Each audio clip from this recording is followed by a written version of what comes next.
नमस्कार किसान भाइयों, किसान साथियों, आज हम इस वीडियो में बात करने वाले हैं धान के अंदर आने वाला जो हल्दी रोग है उसके बारे में। जी हाँ किसान साथियों, आज मैं इस वीडियो में आपको इस रोग के बारे में सारी इन्फॉर्मेशन देने वाला हूं कि आप इसको वक्त रहते अपने खेत में कंट्रोल कैसे कर सकते हैं और कौन सी इसमें स्प्रे कर सकते हैं जिससे कि जो रोग आ चुका है वो भी बिल्कुल खत्म हो जाए। तो चलिए किसान साथियों, आज मैं इस वीडियो में कंप्लीटली जानकारी इस रोग के बारे में देने वाला हूं। तो चलिए किसान साथियों, जो भी किसान साथी हमारे चैनल पे नए हैं, सबसे पहले जाकर के हमारे चैनल को सब्सक्राइब जरूर कर लें। तो चलिए किसान साथियों, वीडियो को शुरू करते हैं। तो जैसा कि किसान साथियों, धान की फसल है, ये रोपाई से जब तक ये हार्वेस्ट ना हो जाए, जब तक ये कट ना जाए, तो इसके अंदर जो रोग है बहुत ज्यादा हमें देखने को मिलते हैं। और इसमें जो कीट के रोग होते हैं उसके साथ साथ जो फंगस जनित जो रोग होते हैं इसके अंदर बहुत ज्यादा देखने को मिलते हैं। तो हमें कीट के साथ साथ जो फंगस जनित जो इसमें रोग आते हैं उनको भी कंट्रोल करना बहुत जरूरी होता है, क्योंकि साथियों जो फंगस जनित जो रोग होते हैं एक बार धान के पौधे में आ जाने के बाद इसमें बड़ा नुकसान वो करते हैं। जैसे कि जो धान का पौधा होता है उसके अंदर जो फंगस जनित जो रोग होते हैं कई प्रकार के होते हैं, जैसे कि उसमें जो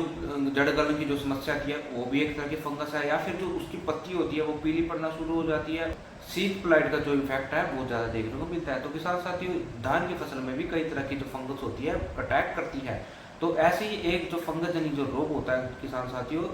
वो जो धान के अंदर वाली अवस्था में सबसे ज्यादा आता है वो है किसान साथियों हल्दी रोग। क्योंकि किसान भाई शुरू से जो धान की फसल होती है उसमें बहुत ज्यादा मेहनत करता है, उसमें बहुत ज्यादा खर्चा करता है, और जब बाली अवस्था में पहुंच जाए, जब बाली बन जाए, उसमें जब दूध पड़ना शुरू हो जाता है, मिल्किंग स्टेज आती है, तब ये जो हल्दी रोग होता है इसमें सबसे ज्यादा देखने को मिलता है। तो इस रोग से जो नुकसान है बहुत ज्यादा देखने को मिलता है, और जो किसान भाइयों की जो मेहनत होती है उसको भी ये जो रोग है एक बार आ जाता है ये बिल्कुल उसको खत्म कर देता है। तो किसान भाइयों, इसको वक्त रहते अपने खेत से खत्म करना बहुत जरूरी होता है, क्योंकि जो हल्दी रोग होता है, डोटी रोग होता है, ये आता ही जब है जब मिल्किंग स्टेज पे पौधा पहुंच जाता है, जब उसमें गौ अवस्था में जब उसमें बालियां बनना शुरू होती है, और उसके बाद जब उसमें दूध पड़ना शुरू होता है, तब ये ज्यादा रोग देखने को मिलता है। क्योंकि किसान भाइयों उस वक्त जो टेम्परेचर है कम ज्यादा होने लग जाता है, उसमें जो फंगस होता है उसका अटैक देखने को मिलता है, तो उसकी वजह से जो दाना है वो फटना शुरू हो जाता है, और उसमें जो हल्दी जैसा उसमें पीला पीला आपको देखने को मिलता है। इस रोग की वजह से जो धान की उपज है उसमें बहुत ज्यादा नुकसान देखने को मिलता है, क्योंकि ये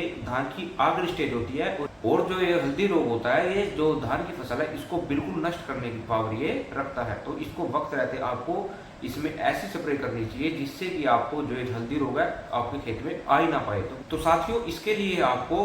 अपने खेत में जब गोब अवस्था से पहले, यानी कि जब आपके खेत में गोब आने से पहले आपको इसमें स्प्रे करवानी है। जी हाँ किसान साथियों, जो मैं आपको स्प्रे बताने वाला हूँ उसको आपको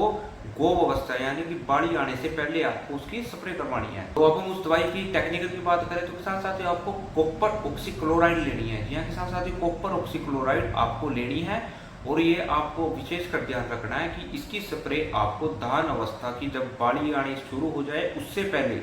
जब पत्तियां जब पूरी प्रॉपर बढ़ जाए और पूरा पेड़ और जो पौधा है पूरा विकसित हो जाए, और बाली आने से पहले 5-7 दिन पहले आपको इसकी स्प्रे करवानी है। तो किसान भाइयों, इससे होगा क्या, जो धान के अंदर जो डोटी आने की शिकायत है, जो हल्दी आने का जो रोग होता है उसको ये पहले ही खत्म कर देती है या फिर आने नहीं देती। तो किसान साथियों, आपको अपने खेत में इसकी स्प्रे करवानी है, और किसान साथियों विशेषकर आपको ये ध्यान रखना है कि इसकी स्प्रे आप बाली के ऊपर ना करें, क्योंकि किसान भाई जो कॉपर होता है जो आप इसको दाने के ऊपर करते हो तो ये दाना जो है काला कर देती है, जिसकी वजह से बाद में जो अपनी धान की जो रेट है वो प्रॉपर नहीं मिल पाता। तो आप इसका विशेषकर ध्यान रखें, आपको जो स्प्रे करनी है गोब अवस्था से पहले अपने धान के अंदर इसकी स्प्रे करवानी है। तो अब कुछ किसान साथियों का एक प्रश्न भी होगा कि हमने तो जो स्प्रे है ये करी नहीं, और जो धान है वो हमारी बाड़ी भी बन चुकी है, और उसमें जो अब मिल्किंग स्टेज पर पहुंचने वाली है, तो उसमें हम कौन सी स्प्रे करें, क्योंकि आप ये स्प्रे तो कर नहीं सकते, तो उसमें कौन सी स्प्रे करनी चाहिए, या फिर जो आपके खेत में जो डोटी है, जो हल्दी रोग आ चुका है, तो उसमें आपको कौन सी स्प्रे करनी चाहिए जिससे कि वो जो रोग है वहीं पर समाप्त हो जाए। क्योंकि जो ये रोग होता है हवा के कॉन्टैक्ट में आकर के जो एक पौधे से दूसरे पौधे में ट्रांसफर होता चला जाता है, और जो हमारी जो सारी बालियां होती हैं वो सबको नष्ट करना शुरू कर देता है। तो उसको रोकने के लिए, उसको वहीं पर रोग को सुखाने के लिए हमें कौन सी दवाई का इस्तेमाल करना चाहिए, कौन सा फंगीसाइड हमें सबसे बेस्ट उस वक्त लेना चाहिए जिससे कि जो हमारा जो रोग है वहीं पर खत्म हो जाए। तो किसान साथियों, आपको या तो आप अच्छा एक बेस्ट फंगीसाइड डबल टेक्निकल के जो फंगीसाइड्स आते हैं जैसे कि एमस्टार रोग हो गया, और बायर नेटिगो हो गया, और आप कस्टोडिया वाला टेक्निकल भी ले सकते हैं। तो आप इस तरह से जो डबल टेक्निकल के जो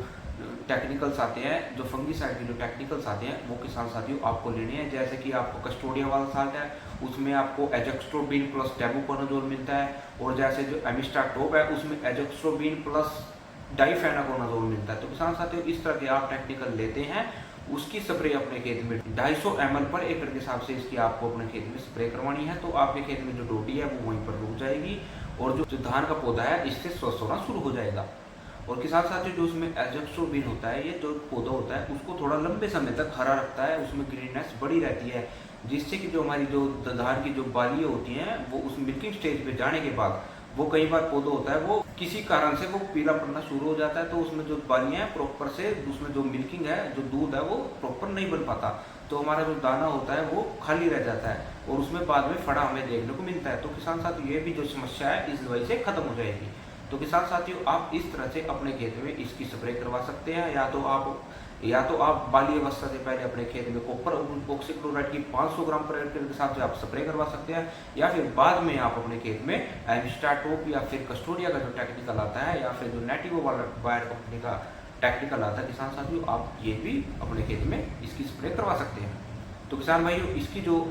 एक स्प्रे मात्र से जो आपको रिजल्ट है बहुत अच्छा देखने को मिलने वाला है। तो चलिए किसान साथियों इस छोटी सी वीडियो के माध्यम से मैंने जानकारी देने की कोशिश किया। तो हमारी वीडियो अच्छी लगे तो अपने किसान साथियों के साथ शेयर और हमारी वीडियो को लाइक करना ना भूलें। धन्यवाद।